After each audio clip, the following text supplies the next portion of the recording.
Okay, I'm redoing part 3.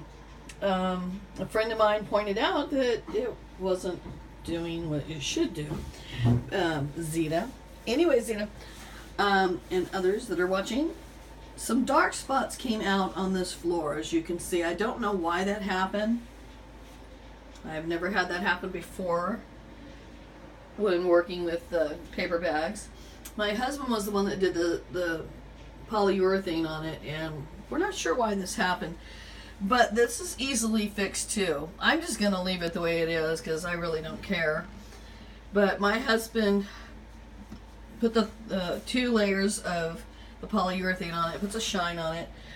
You can see where the dark spots are, and it looks pretty good, but you can always cover those spots up with more paper and redo it, or you can put posters down or flowers or whatever you want to do with the floor. I still may do something more with this floor, I'm not sure.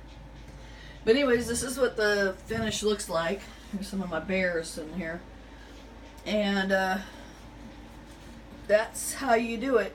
It's easy to do. It's just parts of water with, sorry, I'm kind of stuttering tonight, glue, and just keep tearing up, wrinkling up, and putting it down.